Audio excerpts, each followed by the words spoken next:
Hello, welcome to Should I Buy This Game? Featuring Frozen Shinies. My name is Christine, and in this video I'll give you an overview of how the game is played and then share some final thoughts on the game to help you decide if you want to add Frozen Shinies to your collection.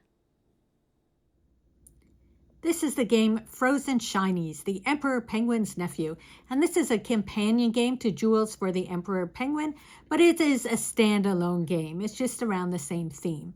This game was given to us to review, but we are not paid or being sponsored for the video. So in this game, you're trying to receive the most cards. So I'm set up for a 2-player game. And when you set it up, it can play up to 5.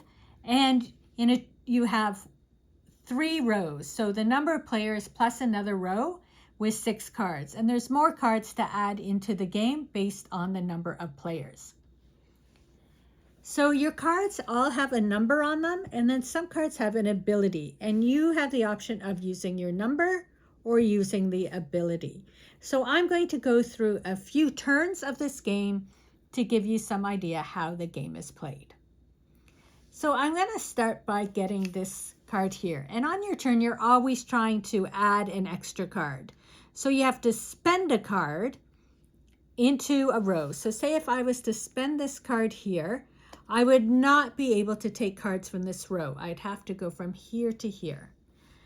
I have these 2 cards here that equal 14, which was the number I played. So I can take these 2 cards and add them into my hand. And that would be my turn.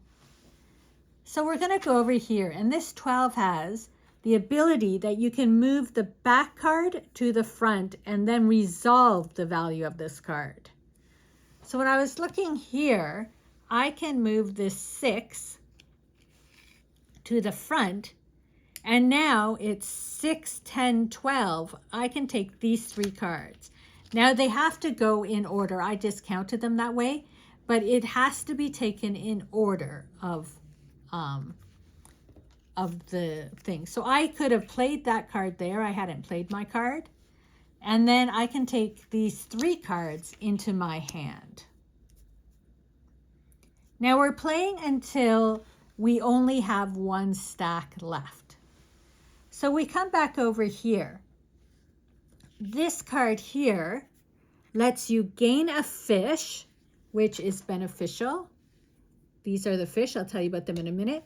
And it lets you take a front card and a back card from 2 piles.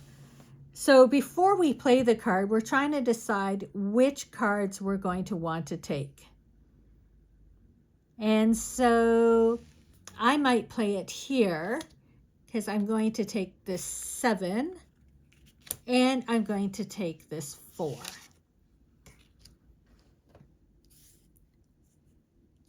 And I had received my fish, which I will talk about again in a moment. So we'll come back over here, and because these are a lot of low numbered cards, we're going to be looking at the benefits. So the 4s, you get 2 fish, but you only get 1 card. If I had 3 fish, I could spend them to get some more cards. The 2 is I could take a front card, or if I have the smaller hand, I could take 2 cards. However, our hands currently are the same. And this one lets you take 2 cards and then return 1 from the stack. So all these cards aren't really getting us a big benefit. So what I may do instead, I see there is a 3 here. I might play a 4. No, I was going to play the 4 to get that, but because it has the 2 fish, that's not going to really be beneficial. So I think what I'll do is I'll play the 4, I'll collect my 2 fish, and I'm going to get a front card. And I think maybe I'll take that 12 in hopes that I can cash it in for some good cards. So we come back here. Now I see here we have 10. But what I could do is, just to show you, I could use my 11.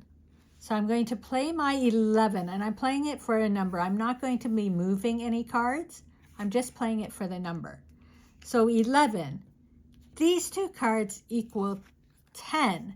And so the difference, I will get another fish because I gave an 11 and this equals 10. You get the difference in fish. And so I did gain an extra card there. So now when we go back here, I can play this too because now I have the smaller hand. So since I have the smallest hand, I get the front and the back card and a fish. So I will play the 2 here and I will take maybe these 2 cards.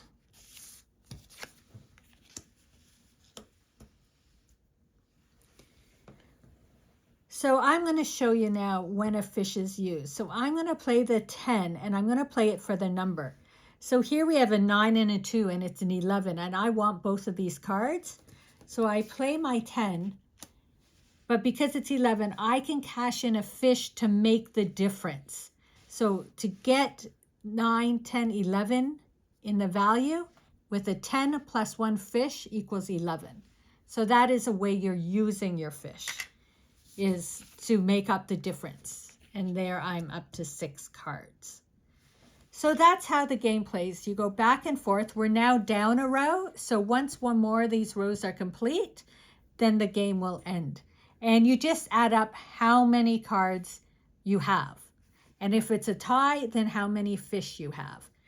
The pool starts with 4 per player. So it's a pool of 8 fish. And if you need a fish, but there's none in the pool, then you don't get it until somebody spends a fish. And that is basically the game. Overall, we really enjoy playing this game. It's just this simple little card game of who gets the most cards.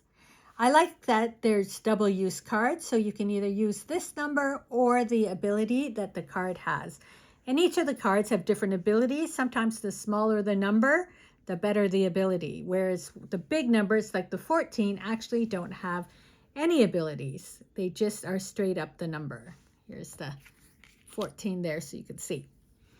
I like that the addition of the fish just lets you make the difference. If you're using the number ability, that you can either get some fish or use the fish to get the difference in the numbers. And then you also collect fish off your cards, or you can spend them again to get extra cards in some of these situations. So if you're just looking for a fun little card game, it plays really quick.